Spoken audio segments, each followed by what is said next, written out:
வணக்கம் நண்பா, எல்லாரும் எப்படி இருக்கீங்க? நல்லா இருக்கீங்களா? இன்னைக்கு நம்ம ராமேஸ்வரம் மீன்பிடி துறைமுகத்துக்கு வந்திருக்கோம்.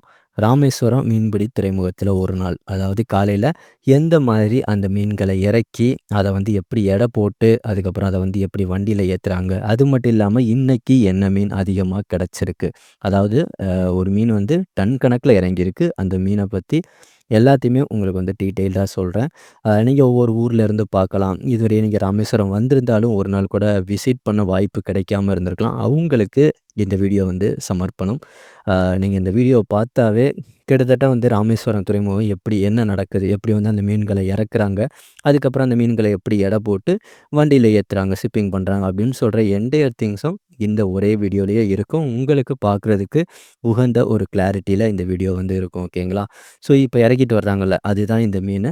ஸோ இந்த மீனை வந்து தடியன் மீன் அப்படின்னு சொல்லிட்டு சொல்லுவோம். எப்போதுமே ராமேஸ்வரம் துறைமுகத்தில் ஏதாவது ஒரு மீன் வந்து சிறப்பாக வரும். திடீர்னு ஒரு பாறை மீன் வந்துச்சுன்னா டன் கணக்கில் வரும், இல்லை ஒரு குமுலா மீன் வந்து டன் கணக்கில் வரும்.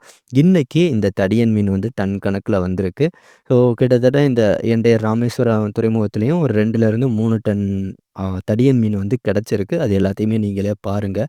ஓகேங்களா? ஸோ இந்த மீனை வந்து இங்கிலீஷில் வந்து ஃபேரகுடா ஃபிஷ் அப்படின்னு சொல்லிட்டு சொல்லுவாங்க. இதோட சின்ன மீனோட நேமை வந்து ஊளி மீன்னு சொல்லுவாங்க. ஓகேங்களா? இதுலேயே சின்ன சைஸ் வந்து ஊளி மீன். அது வந்து என்னென்னா ஒரு 1/4 கிலோ 1/2 கிலோ அந்த மாதிரி இருக்கும். இந்த மீன் எல்லாமே தடியன் மீன்னா ஒரு மோர் தென் ஒரு 4 கேஜி, அதாவது 3 1/2 4 அதுக்கப்புறம் அபோவ் தான் இருக்கும். ஸோ அந்த மாதிரி ஒரு 3.5லேருந்து 4 கிலோவுக்கு மேலே இருக்கிற மீனை வந்து தடியன்னு சொல்லுவாங்க. ஸோ இந்த மீன் வந்து நல்ல ஒரு புரோட்டீன் கண்டென்ட் அதிகமாக இருக்குது. நல்ல ருசியான மீன். தலைப்பகுதியெல்லாம் வெட்டி குழம்பு வச்சோம்னா சூப்பராக இருக்கும். இந்த வீடியோ பார்க்குறவங்களுக்கு ஒரு பொறாமையாக கூட இருக்கலாம். நமக்கு என்னடா ஒரு மீனை கூட பார்க்க முடியல, ஒரு 2 மீன் கிடச்சா குழம்பு வைக்கலாம்னு நினைக்கிறேன், நமக்கு மீன் கிடைக்க மாட்டேங்குது, இவங்க என்ன டன் கணக்கில் ஏற்றிக்கிட்டு இருக்காங்க அப்படின்னு சொல்லிட்டு நினைக்கலாம். இப்போ நமக்கு இதான் ஃபிஷிங் லைஃபு. ஸோ எங்களுக்கு வந்து இங்கேயே இருந்து பார்க்குறனால இது வந்து ஒரு ஆச்சரியமாக தெரிய மாட்டேங்குது. நீங்கள் ஒரு விவசாயியாக இருக்கீங்க, இல்லை வேறு ஒரு பிஸ்னஸ் பண்ணுறீங்கன்னா உங்களோட ஒரு ப்ராடக்ட்டை பார்க்க உங்களுக்கு ஆச்சரியமா தெரியாது. இப்போ ஒரு விவசாயினா ஒரு டன் கணக்கில் வந்து கத்தரிக்காய் விவசாயம் பண்ணுவீங்க, இல்லை தக்காளி பண்ணுவீங்க. அதில் எங்களுக்கு தோட்டத்தில் விளையிறத பார்த்தாவே ஆச்சரியமா இருக்கும். ஸோ அதே மாரி தான் உங்களுக்கு மீன்கள பார்க்க அப்படி தெரியலாம். அ பார்த்துட்டு உங்களுக்கு பிடிச்சிருக்கா அப்படின்னு சொல்கிறத சொல்லுங்கள். ஓகேங்களா? ஸோ அவங்கவுங்க தொழில் வந்து அவங்கவுங்களுக்கு பெருசாகவே தெரியாது. அதை பார்க்கும்போது ஒரு பிரமிப்பாக தெரியாது. சில பேர் வந்து ஆச்சரியமாக கூட இந்த வீடியோ பார்க்கலாம், எவ்வளோ மீன்கள் வந்து ஹேண்டில் பண்ணுறாங்க அப்படின்னு சொல்லிட்டு. ஸோ இந்த தடியன் மீன் வந்து கிட்டத்தட்ட வந்து எல்லா ஒரு போட்லேயுமே வந்துச்சு. ஒரே போட்லேயே 1 டன் வந்துச்சு. மற்ற போடு எல்லாமே சேர்த்து அந்த ஏரியாவே அந்த துறைமுகத்திலேயே கிட்டத்தட்ட ஒரு 2லேருந்து 3 டன் தடியன் மீன் வந்து கிடச்சிருந்துச்சு. ஓகேங்களா? ஸோ அதோட ஃபுல் ப்ராசஸ் தான் இந்த வீடியோலேயே இருக்குது.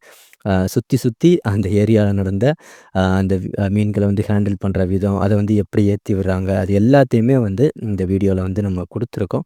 ஸோ பார்த்துட்டு எப்படி இருக்குது அப்படின்னு சொல்கிறதையுமே சொல்லுங்கள். இன்கேஸ் நல்லா இருக்குதுன்னு நினச்சிங்கன்னா உங்கள் ஃப்ரெண்ட்ஸ் யாருக்காவது இந்த வீடியோவுமே ஷேர் பண்ணி விடுங்க. அப்படின்னா மட்டும் தான் 4 5 பேருக்கு போய் சேரும். நமக்குமே அடுத்தடுத்து கண்டென்ட் கொடுக்குறதுக்கு ரொம்பவே இன்ட்ரெஸ்ட்டாக இருக்கும் அந்த ஒரு ரீசனுக்காக. ஓகேங்களா?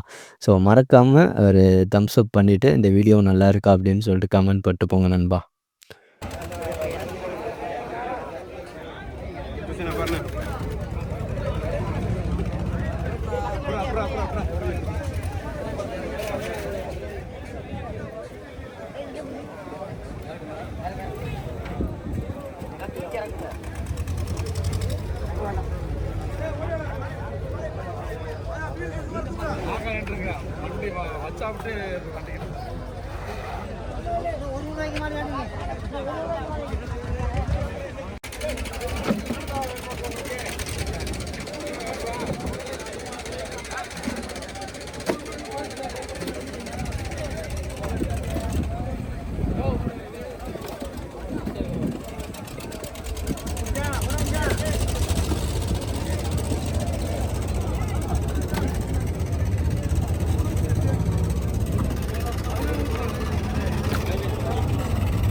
3 வாட்சி நீங்க எடுக்கிற முடிஞ்சு அவ்வளவுதான் இறங்க.